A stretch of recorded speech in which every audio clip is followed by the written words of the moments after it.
Hey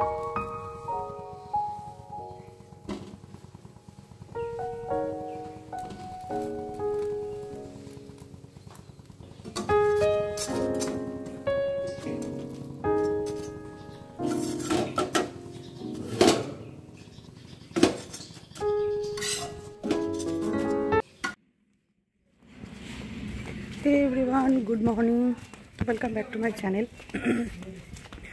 পাক্কা 3 দিন পরে আজকে ব্লগ স্টার্ট করলাম আবার। এখন যাচ্ছি হচ্ছে একটু বাজারে।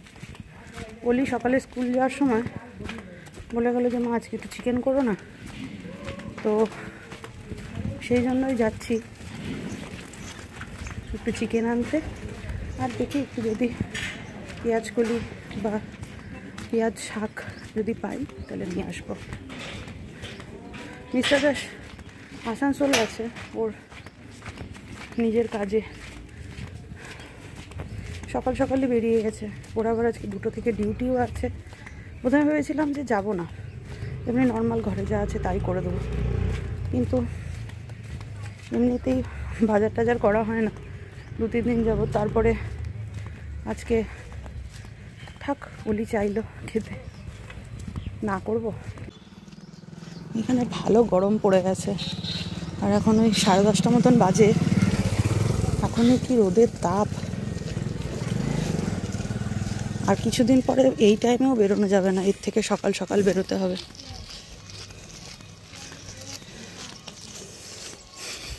দেখি একটা যদি টোটো পাই তো খুব ভালো হয়, নইলে এতটা রাস্তা হেঁটে যাব, হেঁটে আসবো, 1 ঘন্টার মধ্যে হবে কি?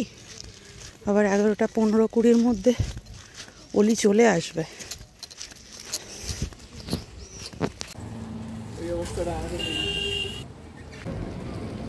সাউথ বাজার, সাউথ বাজার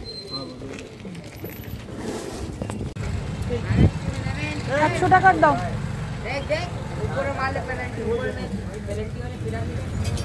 যাক বাবা, একটা টোটো পেয়ে গেছি, ভালো হয়েছে, কারণ 11টা 5 হয়ে গেছে অলরেডি।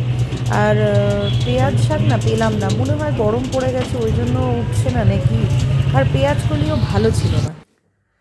ওকে, তো বাজার থেকে এলাম, এসে এখন ব্রেকফাস্ট নিয়ে বসেছি, চা আর 2টো এমনি নর্মাল টোস্ট।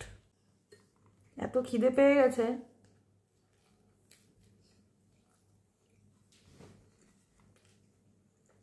যে আলু দিয়ে আর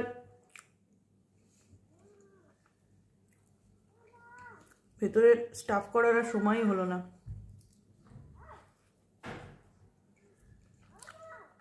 এখন রান্না বসাতে হবে, তার কারণ হচ্ছে অলিরানি আবার স্কুল থেকে চলে আসবে। আজকে ওর কম্পিউটার পরীক্ষা, কী যে পরীক্ষা দেবে কে জানে। প্রচণ্ড চিন্তা হয়েছে, কারণ কম্পিউটারটা মানে বাবার এই সমস্ত খবর টবর পেয়ে না পড়ানোর এনার্জিটা একদম খারাপ হয়ে গেছিল। যাই হোক, এবার আসি বাবার শরীরের কথায়।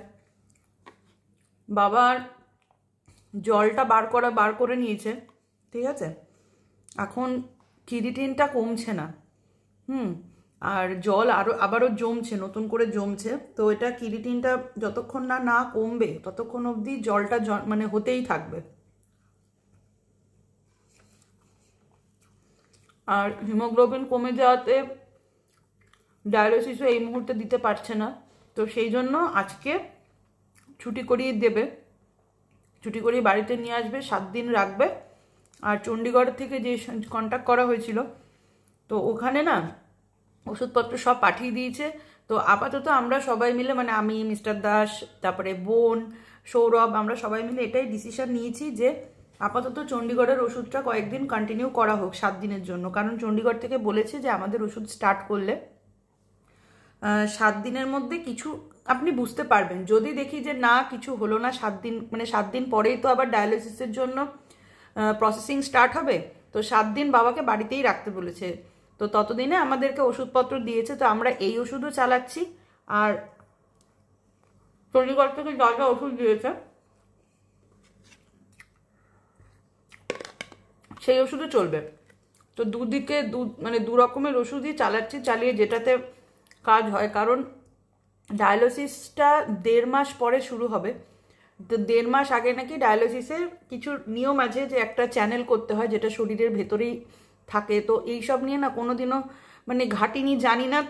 তো বাবার ক্ষেত্রেই হচ্ছে। তো ওই চ্যানেলটা নাকি গলার এখানে না হলে হাতে এরকম দেবে, তো ওটা পার্মানেন্ট থাকবে।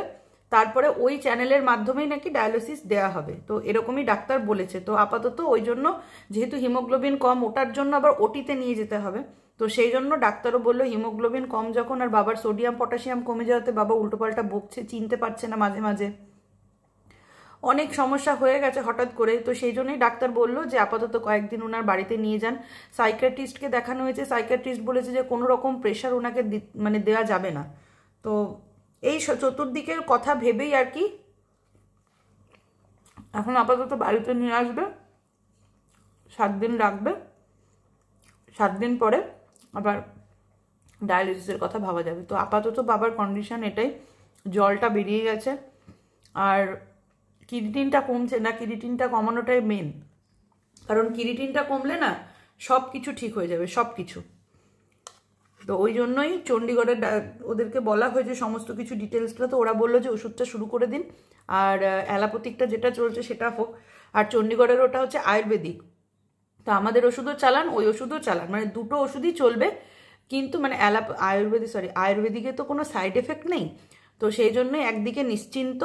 আর এই দিকে অ্যালোপ্যাথিকের যে ডাক্তারটা, উনি তো যেই ওষুধ দিয়েছে যেরকম যেরকম দিয়েছে, একটা করে ইঞ্জেকশন দিয়েছে হিমোগ্লোবিন বাড়ানোর জন্য সপ্তাহে আর কি। তো এগুলো আপাতত 1 সপ্তাহ কন্টিনিউ হবে, 1 সপ্তাহ কি 10 দিন মতন। ততদিনে দেখা যাক। গোবিন্দর আশীর্বাদ তো অবশ্যই দরকার, গোবিন্দর আশীর্বাদ। আর আপনারা সবাই প্রে করুন যাতে বাবা সুস্থ হয়ে যায়, এটাই হচ্ছে কারণ মার একার পক্ষে, মা সত্যি হিমশিম খাচ্ছে, মানে কি যে হবে। আর আমি বুধবার দিনকেই বেরিয়ে যাবো, কারণ কাল বাদে পরশু বুধবার দিনকে ওলি লাস্ট এক্সাম, বুধবার দিন এক্সাম দিয়েই আমি বাড়ি যাব। তো এটাই আপাতত। চা খেতে খেতে আর গল্প করতে করতে কখন যে ঘড়ির কাঁটা 12টার ঘরে চলে গেছে আমি না একদম খেয়াল করিনি। অলি চলে এসছে, ও স্নানে গেছে, আর আমি ভাবলাম এই ফাঁকে রান্নাটা সেরে নিই, কারণ মিস্টার দাসের আবার 2টো থেকে ডিউটি। ভাত নেমে গেছে, আজকে রান্না হচ্ছে আলু ভাতে দিয়েছি, ধনেপাতা বাটা আর হচ্ছে চিকেন স্টু। মিস্টার দাস আজকে দিনের বেলাতে চিকেন স্টু দিয়েই ভাত খাবে, আমরাও তাই খাবো, মানে আমরা সবাই আর কি। আর রাতের জন্য মিস্টার দাস বললো যে একটুখানি চিকেন কষা করে রাখতে, কারণ মিস্টার দাস না চিকেন স্টুটা খুব একটা পছন্দ করে না, ওই একবেলা মতনই খায় আর কি। তো সেই জন্য আমরা সবাই মিলেই আজকে চিকেন স্টু খাবো। তো ফার্স্টেই আমি বলে দিই কী কী দিয়েছি। ওই বাটারের মধ্যে থেতলে দেওয়া রসুন ফোড়ন দিয়েছি, দিয়ে ঘরের যা যা সবজি ছিল, আলু, গাজর, বাঁধাকপি, ক্যাপসিকাম, টমেটো, গোটা পেঁয়াজ, গোটা রসুন, সমস্ত কিছু ওই বাটারের মধ্যে ভেজে তারপর চিকেনটাকে ভেজে আমি জল দিয়ে দিয়েছি, দিয়ে একটা সিটি দিয়েছি।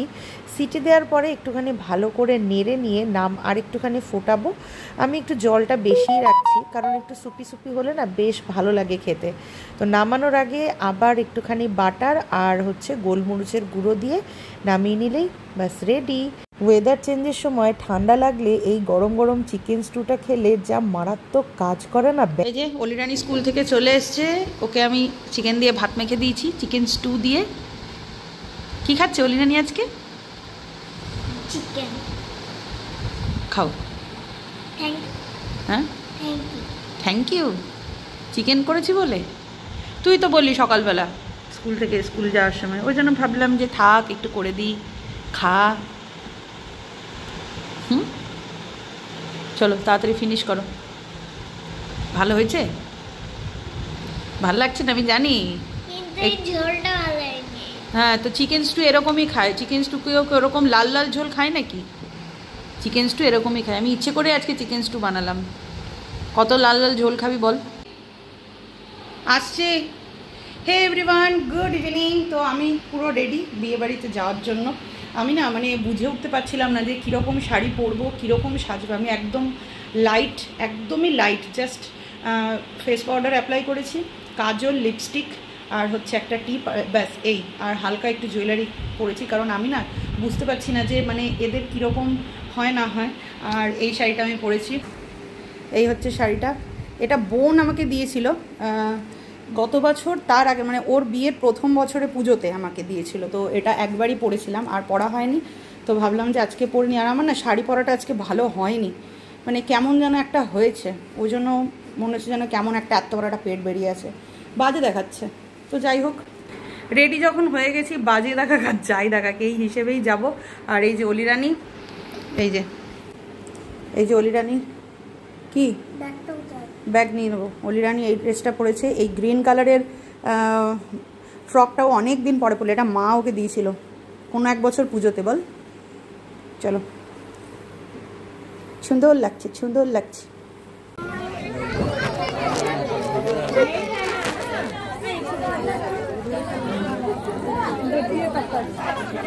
बेटे किधर है? तो ये आप रख लीजिए।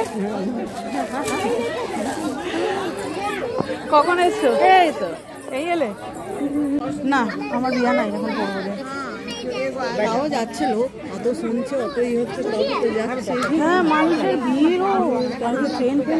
তো এই হচ্ছে আজকের ব্রাইড, এখন মেহেন্দি পরানো চলছে। আর এই প্রথম আমি কোনো বিহারিদের মেহেন্দি সেরেমনিতে আমি এলাম। তো আমার পুরো এই রিচুয়ালসগুলো আমি এতদিন টিভিতেই দেখতাম, কিন্তু আজকে আমি সামনাসামনি দেখলাম। হলদিটা দুপুরবেলাতে হয়ে গেছিলো, তো আমি আর দুপুরবেলায় আসিনি, সেজন্য আর এর কোনো ক্লিপ আমার নেওয়া হয়নি। অ্যাকচুয়ালি কী বলুন তো, বাবার এরকম অবস্থা হওয়াতে না মানে একদম মন মেজাজ ভেঙে গেছে। মানে ইচ্ছেই ছিল না, কিন্তু যেহেতু একদম মানে আমাদের বাড়ির অপোজিটেই বাড়ি, আর পাড়ার মধ্যে যেখানে আসবো করে রেখেছি, গিফট কেনা হয়ে গেছে, সেই মুহূর্তে যদি না আসে ওটা একটু দেখতেও বাজে লাগে। আর এলাম বলে অনেক লোকজনের সাথে আলাপও হলো, মানে একই পাড়ায় থাকি, একটু কথাবার্তা হলো, চেনা জানা হলো, জান পেহচান হলো। তো এই আর কি, যদিও বাঙালি কম, কিন্তু তা হলেও একই জায়গায় যখন সবাই মিলে থাকি তখন মিলেমিশে থাকাটাই মনে হয় সবচাইতে ভালো। আর আমি না একটু মানে বাড়ি থেকে বেরোই কম, মানে দরকার ছাড়া না বেরোই না। তো সেই জন্যই 2 বছর হয়ে যাওয়াতেও আমার পাড়া প্রতিবেশীর সাথে সেই রকমভাবে জান পেহচানটা হয়নি। ও আশা করি হয়ে যাবে আস্তে আস্তে, একই সাথে যখন থাকতে হবে ও ঠিকই হয়ে যাবে।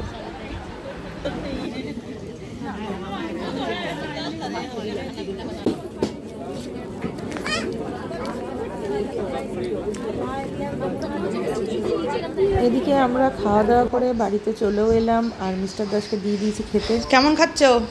মোটামুটি।